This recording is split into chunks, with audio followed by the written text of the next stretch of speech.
A newborn is noted to have a lumbosacral midline swelling with the sac protruding through a vertebral defect containing both meninges and neural tissue. What is the most likely diagnosis? ठीक है, एक बच्चा है जिसका lumbosacral reason में मतलब spine reason में एक सैक निकला हुआ है, एक हम्प जैसा बना होता है, ठीक है, कमर में, बैक में। तो ये एक डिफेक्ट है, वर्टिब्रल डिफेक्ट है, जिसमें मेनिंजेस भी इंक्लूड है और न्यूरल टिश्यू भी इंक्लूड है। ओके, तो कौन सा डायग्नोसिस होगा इनमें से? ऑप्शंस दिए हुए हैं, encephalocele, meningocele, spina bifida occulta and last is meningomyelocele. ठीक है, तो right answer is meningomyelocele. Okay, ये समझने के लिए आपको समझना पड़ेगा हमारे 3 टाइप के डिफेक्ट्स होते हैं बच्चों में जो देखे जाते हैं बाय बर्थ।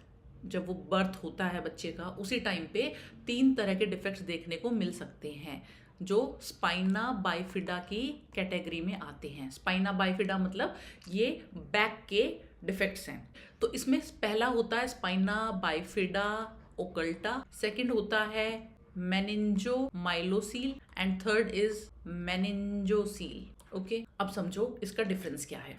अगर बैक में सिर्फ एक डिम्पल जैसा शेप है, ओके, एक डिम्पल जैसा बना हुआ है, उसके ऊपर टफ्ट ऑफ हेयर्स प्रेजेंट है एंड कोई हम्प नहीं है उधर, ओके, कोई उभरा हुआ कोई रीजन नहीं है, फ्लैट एरिया है, बस उसमें एक डिम्पल है, तो उसको हम बोलेंगे स्पाइना बाइफिडा ओकल्टा।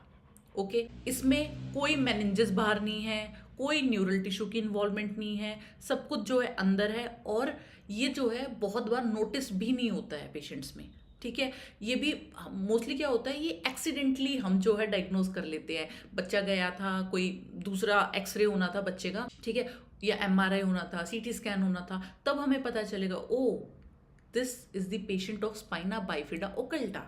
ठीक है, ना बच्चा कोई सिम्टम दिखाएगा, ओनली एक डिम्पल सा प्रेजेंट होगा and tuft of hairs present होगा। ठीक है, इसको बोलेंगे स्पाइना बाइफिडा ओकल्टा।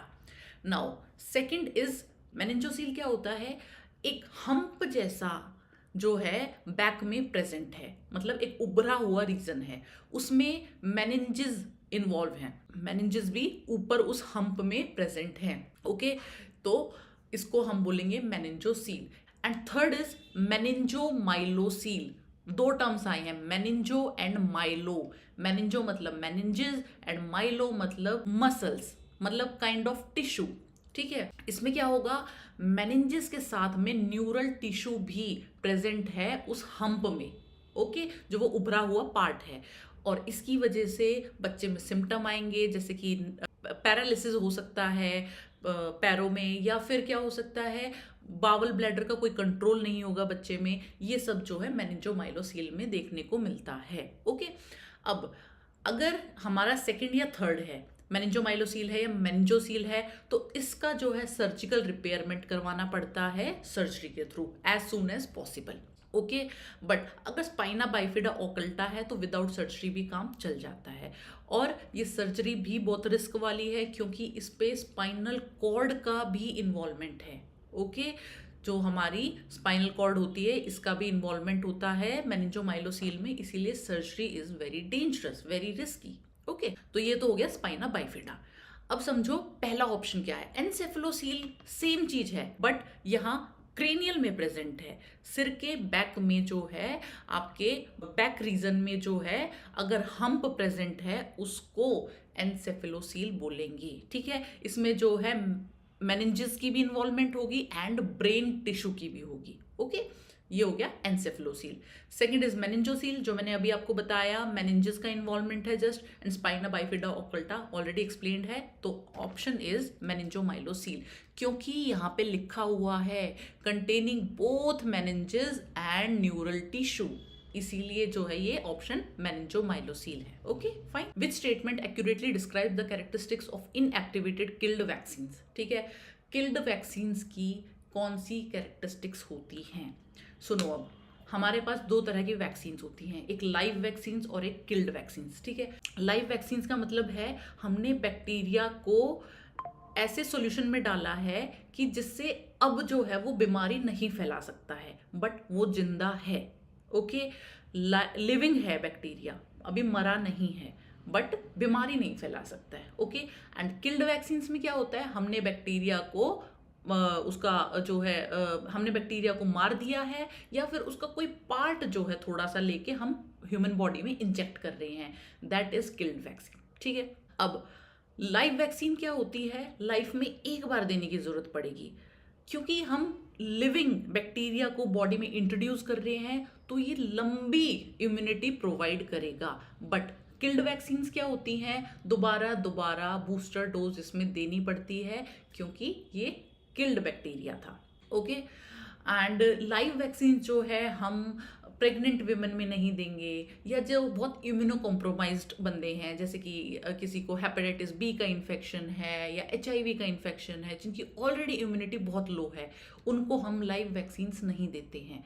अब हमें पता होना चाहिए लाइव वैक्सीन्स कौन सी होती हैं एंड किल्ड वैक्सीन्स क्या होती हैं। उससे पहले हम एक बार ऑप्शन देख लेते हैं कि क्या क्या है। इनएक्टिवेटेड की कौन सी कैरेक्टरिस्टिक्स है फॉलोइंग में से। First is they need periodic booster doses to maintain protection, बिल्कुल राइट। किल्ड वैक्सीन्स में हमें बार बार बूस्टर डोजेस देनी पड़ती हैं, this is the right answer. Second क्या है, they multiply inside the host to trigger an immune response. No, killed bacteria जो है कभी भी अंदर जाके मल्टीप्लाई नहीं कर सकता, ह्यूमन बॉडी में नहीं मल्टीप्लाई करेगा। जो ऑलरेडी किल्ड बैक्टीरिया है वो कैसे मल्टीप्लाई करेगा ह्यूमन बॉडी में जाके, पॉसिबल ही नहीं है। ये तो लाइव बैक्टीरिया का कैरेक्टरिस्टिक्स है, तो this is wrong. Next is they offer life long immunity after only 1 dose. No, ये होता है लाइव वैक्सीन का कैरेक्टरिस्टिक कि एक बार दो तुम लाइफ लॉन्ग के लिए इम्यूनिटी ले लो, बट किल्ड में ऐसा नहीं होता है, तो this is wrong. Next is they should not be given to immuno compromised persons. This is also wrong, क्योंकि हम killed vaccine immuno compromised persons में दे सकते हैं। ओके, तो ऑप्शन 1 इज राइट हियर।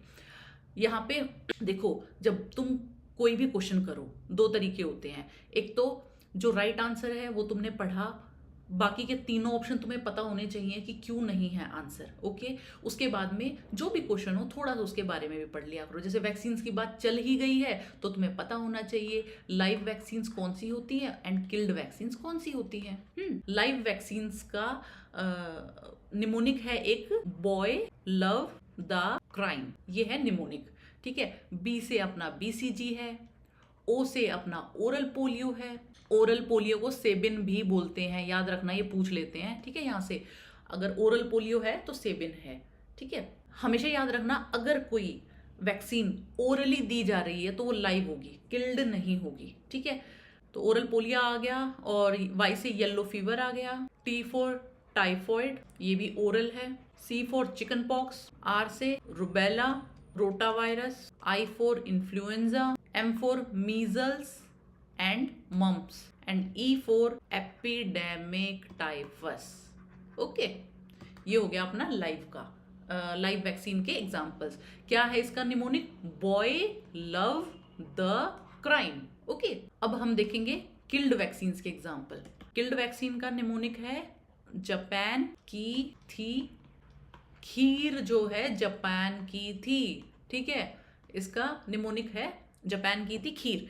अब इसको देखेंगे क्या क्या आता है इसमें। जापान से है जैपनीज एन्सेफ्लाइटिस। ओके, के से किल्ड पोलियो वैक्सीन, इसको जो है सॉल्क भी बोलते हैं, Salk, SALK, Salk. Okay, T for typhoid, K for Kyasanur forest disease, इसको मंकी फीवर भी बोलते हैं। H for hepatitis A, B, I for influenza and R for rabies. ये अपने एग्जाम्पल हो गए किल्ड के। ओके, एंड जो टॉक्सॉइड होते हैं या रिकॉम्बिनेंट वैक्सीन्स होती हैं वो भी किल्ड के अंडर आती हैं। ठीक है, याद रखना है आपको, रिकॉम्बिनेंट वाली या फिर टॉक्सॉइड वाली वैक्सीन्स भी किल्ड के अंडर आएंगी। टॉक्सॉइड्स में 2 एग्जाम्पल होते हैं, diphtheria and tetanus. Fine. Now next question, the concept of 4Ds is associated with which national health program? 4Ds किस नेशनल हेल्थ प्रोग्राम में बताए गए हैं? ठीक है, तो यहाँ पे क्या है, राष्ट्रीय बाल स्वास्थ्य कार्यक्रम, इसमें जो है 4Ds को बताया गया है। अब ये क्या है, ये जो है एक प्रोग्राम है जो 2013 में लॉन्च हुआ था। इसमें जो है 0 से 18 ईयर्स के बच्चों को देखा जाता है। उसके बाद में 4 डीज क्या क्या है, इसमें कौन से डी हैं जिसकी बात हो रही है यहाँ पे। First is defect at birth, के टाइम पे क्या डिफेक्ट है वो इसी कार्यक्रम के थ्रू देखा जाता है। अगर कोई डिफेक्ट है तो फ्री ऑफ कॉस्ट जो है गवर्नमेंट उसको ठीक कराती है। सेकंड इज डेफिशिएंसीज, जो भी डेफिशिएंसीज बच्चे में होती हैं वो ना हो पाए इसीलिए फ्री जो है मील प्रोग्राम चलता है या सप्लीमेंट्स दिए जाते हैं स्कूल्स में, वो इसी प्रोग्राम के थ्रू दिए जाते हैं। थर्ड इज डिजीजेस, जो 18 साल तक के बच्चों में जो कॉमन बीमारियां पाई जाती हैं उसका इलाज इसमें आता है 4 डीज के through. And fourth is developmental delays, कुछ बच्चे लेट बोलना शुरू करते हैं या अपनी उम्र के बच्चों से थोड़ा पीछे रहते हैं, उसको बोलते हैं डेवलपमेंटल डिलेज। ठीक है, वो भी इसी कार्यक्रम के अंतर्गत देखा जाता है। ठीक है, तो ऑप्शन 2 इज राइट हियर। अब हम जो है बाकी ऑप्शंस भी देख लेते हैं कि बाकी ऑप्शंस में क्या क्या दिया गया है। फर्स्ट ऑप्शन इज राष्ट्रीय किशोर स्वास्थ्य कार्यक्रम, ये आया था 2014 में। देखो, पहले आया बाल स्वास्थ्य कार्यक्रम बच्चों वाला जो 2013 में आया था, उसके बाद में नेक्स्ट ईयर ही राष्ट्रीय किशोर स्वास्थ्य कार्यक्रम आ गया था 2014 में। ये जो है 6 थीम्स पे काम करता है। इसमें टीनेजर्स आते हैं 10 to 19 ईयर्स तक। थीम कौन सी 6 थीम्स पे ये काम करता है। First is nutrition, second is mental health, third is sexual and reproductive health, fourth is substance abuse, next is injuries and violence, and last is NCDs. क्या होता है? Non communicable diseases. इसमें कौन सी डिजीज आएंगी? हाइपरटेंशन है, diabetes है, obesity है, ये सब नॉन कम्युनिकेबल डिजीज में आएगी। तो राष्ट्रीय किशोर स्वास्थ्य कार्यक्रम 2014 में शुरू हुआ था। 10 to 19 ईयर्स के मतलब टीनेजर्स को ये केटर करता है। 6 थीम्स पे वर्क करेगा, nutrition, mental health, sexual and reproductive health, and fourth is substance abuse, fifth is injuries and violence, and last is NCD, non communicable diseases. Okay, third option is JSSY, जननी शिशु सुरक्षा योजना। ये कब आया था? JSSY 2011 में। ये क्या प्रमोट करता है? फ्री डिलीवरी सर्विसेज, मदर्स को फ्री डिलीवरी सर्विसेज प्रोवाइड की जाती है। उसके बाद में फ्री ड्रग्स दिए जाते हैं, डायग्नोसिस इनका फ्री होता है, जैसे कि ब्लड टेस्ट वगैरह जितने भी होते हैं प्रेगनेंसी के टाइम पे या अल्ट्रासाउंड है, वो diagnosis free of cost provide किया जाएगा। उसके बाद में फ्री ट्रांसपोर्ट है, एम्बुलेंस जो है घर तक आपको छोड़ के आएगी। Next is zero expense delivery, free of cost जो है डिलीवरी करवाई जाती है। तो दिस इज जननी शिशु सुरक्षा योजना। तो कुल मिला के ये जो है एक फ्री डिलीवरी स्कीम है जिसमें फ्री डिलीवरी सर्विसेज आपको प्रोवाइड की जाती हैं। अब इसके बाद इसके साथ में एक और प्रोग्राम होता है JSY, जननी सुरक्षा योजना, जो 2005 में आया था। इन दोनों को आपस में कंफ्यूज मत कर लेना। पहले जननी सुरक्षा योजना आया था सिर्फ मदर के लिए, जो थी 2005 में आई थी। फिर 2011 में इसको क्या कर दिया गया? जननी शिशु सुरक्षा योजना, इसमें बच्चे को भी ऐड कर दिया गया। ठीक है, और जननी सुरक्षा योजना जो 2005 में आई थी उसमें क्या था? कैश इंसेंटिव मिलता था। जो भी मदर्स इंस्टीट्यूशनल डिलीवरीज करवाएंगी, हॉस्पिटल में डिलीवरी करवाएंगी, उनको कैश मिलता था। वो रूरल में अलग होता था एंड अर्बन में कैश का एंड अर्बन में अलग अमाउंट दिया जाता था। ठीक है, तो जननी सुरक्षा योजना जो है कैश इंसेंटिव पे काम करती थी, एंड JSSY जननी शिशु सुरक्षा योजना वो जो है फ्री डिलीवरी सर्विसेज पे वर्क करती है। एंड लास्ट इज अनीमिया मुक्त भारत। अनीमिया मुक्त भारत कब आया था? 2018 में, इसको याद रख लेना। एंड जो है इसका गोल क्या है? एवरी ईयर जो है हम अनीमिया को 3% कम करेंगे। ठीक है, ये इसका गोल है। इसके बाद में एक स्कीम और होती है गवर्नमेंट की, आयुष्मान भारत। बहुत ज़्यादा पूछी जाती है एग्जाम्स में, इसका जरूर आपको पता होना चाहिए आयुष्मान भारत क्या है। आयुष्मान भारत 2018 में लॉन्च की गई थी। इसमें हर फैमिली को 5 लाख तक का इंश्योरेंस मिलता है। 5 लाख तक का मुफ्त इलाज इसमें सरकार के द्वारा किया जाता है। फैमिली का 5 लाख तक का मुफ्त इलाज फैमिली का किया जाता है by the government of India. Okay, इसमें एक क्वेश्चन यहाँ पे बनता है कि पर पर्सन 5 लाख रुपीस दिए जाते हैं या पर फैमिली दिए जाते हैं, और बच्चे कंफ्यूज हो जाते हैं, गलत कर देते हैं कि पर पर्सन दिए जाते हैं। नो, एक फैमिली को 5 लाख रुपए दिए जाते हैं। ठीक है, अब आपकी फैमिली में 4 पर्सन हो सकते हैं, 10 पर्सन हो सकते हैं, वो मैटर नहीं करता है, पर सभी को पर फैमिली जो है 5 लाख रुपीस ही मिलेंगे। Okay, now come to the next question. Burn का पेशेंट है, इसमें हमें फ्लूइड एस्टिमेट लगाना है कि फर्स्ट 8 आवर्स में हम कितना देंगे। ये क्वेश्चन वो है जो बार बार पूछा जाता है, हर नॉर्सेट में यहाँ से क्वेश्चन बनता ही बनता है। ठीक है, बर्न के पेशेंट से या तो उसमें डिग्री ऑफ बर्न पूछा जा सकता है एग्जाम में कि कौन सा डिग्री है, first degree, second degree, third degree है, कौन सा है। उसके बाद में पूछा जा सकता है कि फ्लूइड कितना हम देंगे। ठीक है, तो ये सब क्वेश्चंस बार बार रिपीट होते हैं। इसे हम देखेंगे कैसे सॉल्व करना है। इस 70 kg पेशेंट है, इमरजेंसी में आया है, 40% जो है टोटल सरफेस एरिया बर्न हो चुका है। According to Parkland formula, what is the expected amount of fluid to be administered in the first 8 hours. Okay, तो उसके लिए हमें सबसे पहले फॉर्मूला पता होना चाहिए। फॉर्मूला क्या है, 4 ml इंटू में total body surface area percentage में जितना बर्न हो रखा है। ओके, एंड इंटू में वेट ऑफ पेशेंट 4 ml। अब इसको निकाल दो यहाँ पे, 4 इंटू में टोटल बॉडी सरफेस एरिया कितना बर्न हुआ है 40%, और वेट कितना है पेशेंट का 70। ओके, इसको हम कैलकुलेट करेंगे 11,000 ml। अब क्वेश्चन में क्या पूछा गया, फर्स्ट 8 आवर्स में कितना देंगे। तो दिन में होते हैं 24 घंटे, फर्स्ट 8 आवर्स में जो है हम हाफ फ्लूइड दे देंगे, मतलब 11,200 का हाफ 5600 ml जो है हम शुरू के 8 आवर्स में देंगे, और बाकी का 5600 बाकी के बचे हुए 16 आवर्स में देंगे। Okay, so option 3 is right here. Now next question, a 3 week old infant presents with persistent projectile vomiting हो रही है पेशेंट को। यहीं से समझ जाओ पाइलोरिक स्टेनोसिस है पेशेंट को, बच्चे को पाइलोरिक स्टेनोसिस है। ठीक है, and palpable olive shaped mass in the right upper abdomen. आ गया ना, ओलिव शेप मास किस में होता है, पाइलोरिक स्टेनोसिस। पीडियाट्रिक्स में बहुत क्वेश्चन बनता है पाइलोरिक स्टेनोसिस से, ये इंपॉर्टेंट टॉपिक है।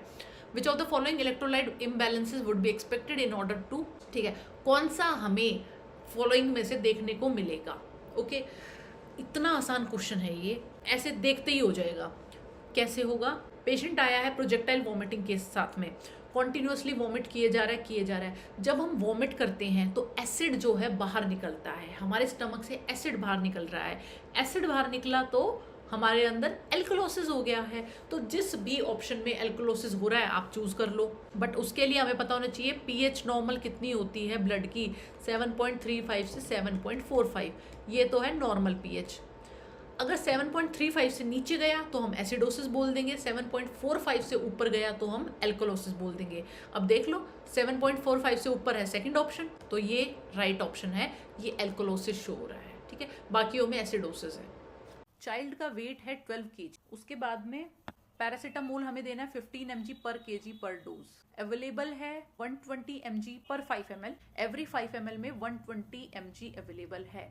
तो कितना ml हम एडमिनिस्टर करेंगे, तो उसके लिए हम अपना फॉर्मूला याद रखेंगे जो हमने अभी पढ़ा था, अमाउंट डिजायर्ड बाय में अवेलेबल अमाउंट इनटू में क्वांटिटी।